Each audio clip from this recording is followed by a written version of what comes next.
안녕하세요. 오늘 말씀 전해드립니다. 오늘은 푸틴에 대해서 전해드리겠습니다.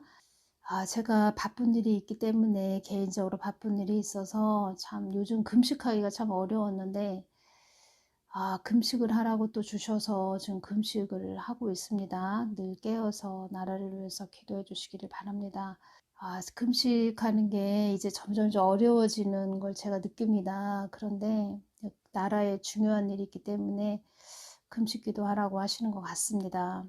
나라를 위해서 늘 기도해 주시고 또 금식까지 해가면서 기도해 주시는 모든 분들에게 감사합니다. 감사하다고 전해드리고 싶습니다. 기도하는 것도 어렵고 힘들지만 금식까지 하면서 기도한다는 것은 보통 힘든 게 아니지요. 전에 어떤 분이 기도를 하시는데 3일째 되는 금식기도 3일째 되는 날 시원한 배를 좀 먹고 싶다, 배 한쪽이라도 먹고 싶다 이런 말씀을 많이 하셨는데 저는 금식기도 할 때 시원한 그 사이다 있죠, 사이다 톡 쏘는 사이다, 사이다 한 잔 먹었으면 좋겠다 이런 생각도 많이 듭니다. 푸틴에 대해서 전해드리겠습니다. 푸틴에 대해서 제가 주님께 여쭈을 때 거대한 대륙을 소유하고픈 욕망이 대단한 자이다 이렇게 말씀을 해주셨습니다. 칼과 활을 소유한 니무롯과 같은 자이다 이렇게 말씀을 해주셨습니다. 그래서 제가 이 말씀은 3월 2일 날 주셨고 3월 3일 날 제가 또 이 푸틴에 대해서 여쭈었는데 주님께서는 푸틴에 대해서 주시지 않고 정광훈 목사님을 말씀하시면서 중보기도 많이 하거라 이런 말씀을 해주셨습니다. 그래서 정광훈 목사님을 더 집중해서 기도 드렸고 푸틴에 대해서 3월 2일 날 주신 말씀은 욕망이 대단한 자이다. 거대한 대륙을 소유하고픈 욕망이 대단한 자이다.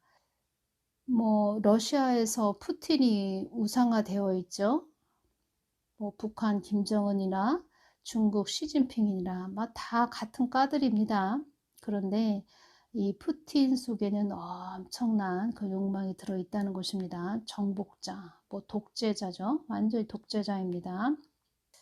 니무롯과 같은 자이다 이런 말씀을 해주셔서 저 성경 말씀을 봤는데 창세기 10장 구스가 또 니무롯을 낳았으니 그는 세상에 처음 영걸이라 그가 여호와 앞에서 특이한 사냥꾼이 되었으므로 속담에 이르기를 아무는 여호와 앞에 니무롯 같은 특이한 사냥꾼이로다 하더라 이 말씀이 있습니다. 구스는 함의 아들 가운데 구스가 있었고 또 구스의 아들 가운데 니무롯이 있었습니다. 노아의 아들은 셈과 함과 야벳이지요. 거기에서 함의 아들 가운데 구스가 있고 구스의 아들 가운데 니무롯이 있었다는 것입니다. 니무롯은 세계 최초로 세계 정부를 세운 인물로 적그리스도를 예표하는 그런 인물입니다. 니무롯의 이름의 뜻은 우리가 반역을 일으키자, 하나님을 향해서 반역을 일으키자 이렇게 했던 니무롯, 그 니무롯 이름의 뜻이 이렇다는 것입니다.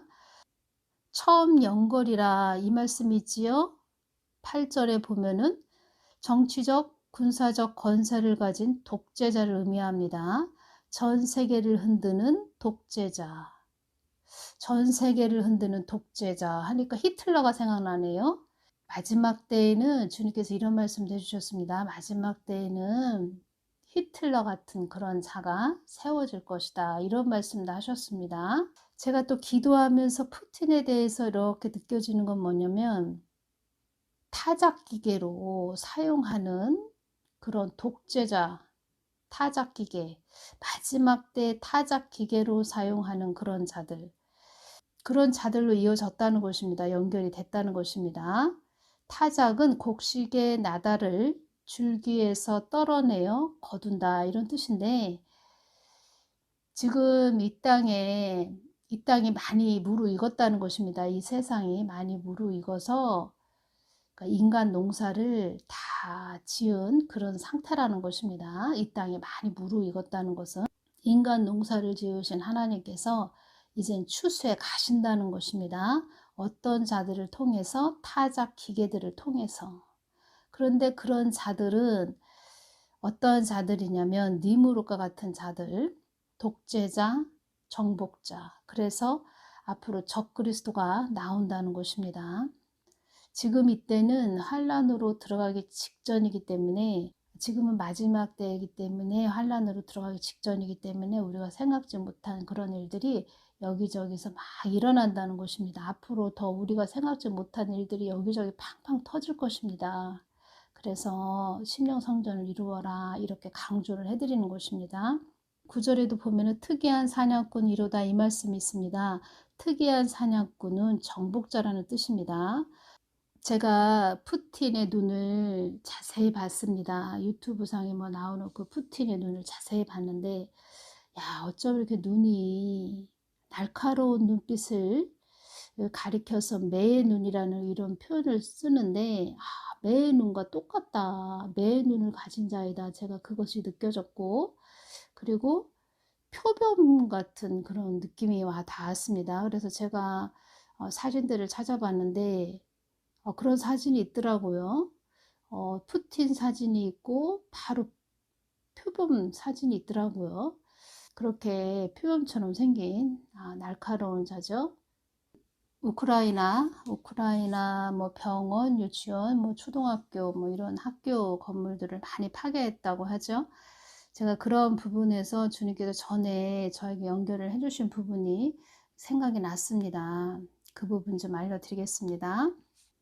제가 이 부분 여쭈었습니다. 주님, 어린 아이들은 어떻게 되나요? 그날 휴거 되나요? 그러니까 휴거 되는 날 그날 휴거 되나요? 제가 이렇게 여쭈었을 때 어린 아이들은 나를 흠모하고 사모한 심령이 깨끗한 맑고 깨끗한 아이들을 치에 갈 것이다. 휴거가 일어나면 흠모하고 사모한 심령이 맑고 깨끗한 아이들은 데려갈 건데 그렇지 못한 아이들은 휴거 되기 전에 많이 취해간다 이렇게 말씀하셨습니다. 그래서 제가 그때 어떻게 취해가세요? 전염병으로 취해가시는 거예요?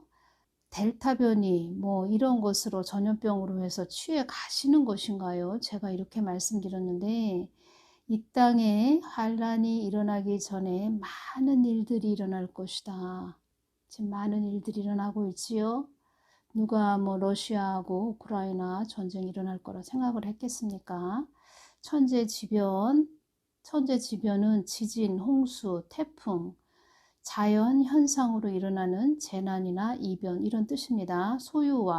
소유는 많은 사람이 떠들썩하게 들고 일어나 술렁거림, 폭동, 집단적 폭력 행위로 사회의 안녕과 질서를 물러나게 하는 일, 여기에 뭐 전쟁도 속하겠지요.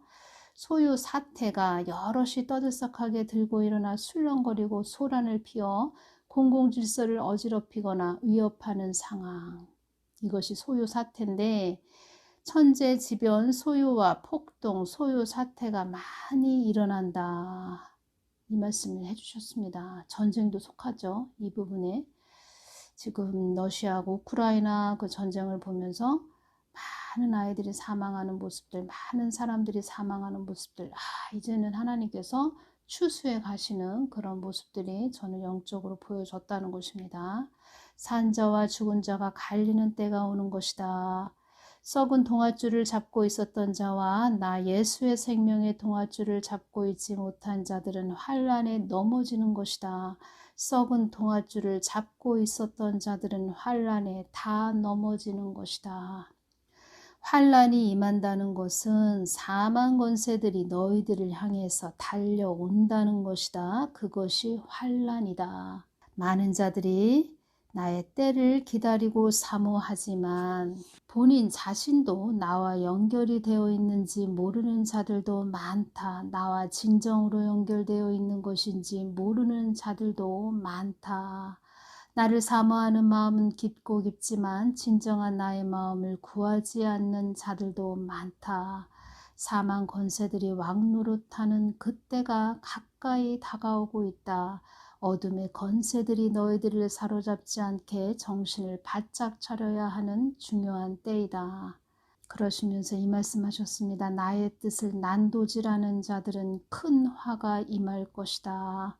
나를 목적 삼아 가지 않은 자들은 다 드러나게 할 것이다.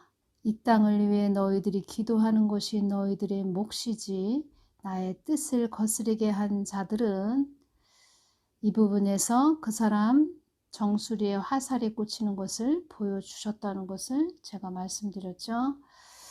사망 권세라는 것입니다. 푸틴도 사망 권세. 우크라이나 그 사태를 보면서 이 전 세계를 흔드는 것이고 너희들 깨어 있어라, 깨어 있어라, 나에게 바로 서 있어라 이렇게 말씀하시는 것이고 언제 터질지 모르는 폭탄 같은 그런 자들 북한에도 있고 중국에도 있고 러시아에도 있고 그런 자들 짐승이 들어가 앉아있는 그런 자들 우리가 늘 주시하면서 깨어 있어야 된다는 것입니다. 노아의 그 창세기 9장 20절에서 27절 말씀을 보면 노아가 농업을 시작하여 포도나무를 심었더니 포도주를 마시고 취하여 그 장막 안에서 벌거벗은지라 이 말씀이지요. 제가 이 부분에서 주님께 여쭈었습니다. 노아는 술을 좋아하는 사람이었나요? 제가 이 부분 여쭈었을 때 노아는 흥이 있는 사람이었다. 이 흥이란 뜻은 재미나 즐거움을 일어나게 하는 감정 이런 뜻입니다. 그도 또한 인간이고 사람이라는 것을 점과 흠이 있는 사람이라는 것을 기록하기 위함이며 그도 또한 사람이라는 것을 너희들에게 알려주기 위함이었다 이렇게 말씀하셨습니다. 노아의 아들은 셈과 함과 야벳이 있습니다. 그런데 함은 아비의 하체를 보고 그러니까 포도주를 먹고 노아가 벌거벗고 있는 상태였는데 함이 아비의 하체를 보고 밖으로 나가서 두 형제에게 고했다는 것입니다. 두 형제에게 아버지 완전히 다 옷을 벗고 누워있어 술에 취해서 막 이런 말을 했습니다. 노아가 함에게 가나안은 저주를 받아 그 형제의 종들의 종이 되기를 원하노라. 왜 이렇게 말을 했나요? 제가 이 부분 여쭈었습니다. 주님께. 이렇게 말씀을 해주셨습니다. 함은 하체를 보고 허물을 덮어주지 않는 자, 아비의 하체를 말하자면 수치를 덮어준 셈과 야벳은 남의 허물을 덮어주는 넉넉함, 여유로움, 따사로움, 아늑함, 온유함이 있었다. 그렇지만 함은 아비의 그 하체를 보고 밖으로 나가서 두 형제에게 막 말을 했다는 것입니다. 야 아버지가 막 다 벌거벗고 있어 막 이런 말을 나가서 했다는 것입니다. 그 함의 그런 함이었다는 것입니다. 그런 함의 아들 가운데 구스가 있고 구스의 아들 가운데 니므롯이 있는데 그 니므롯 세계 최초로 세계 정부를 세운 인물로 적그리스도를 내표하는 그런 인물인데 정복자, 뭐 독재자, 뭐 자기가 뭐 우상시 된 그런 자들. 니므롯은 한마디로 육이 충만한 자였다는 것입니다. 육이 충만한 자. 육이 충만한 자이기 때문에 푸틴도 거대한 대륙을 소유하고픈 욕망이 대단한 자, 독재자.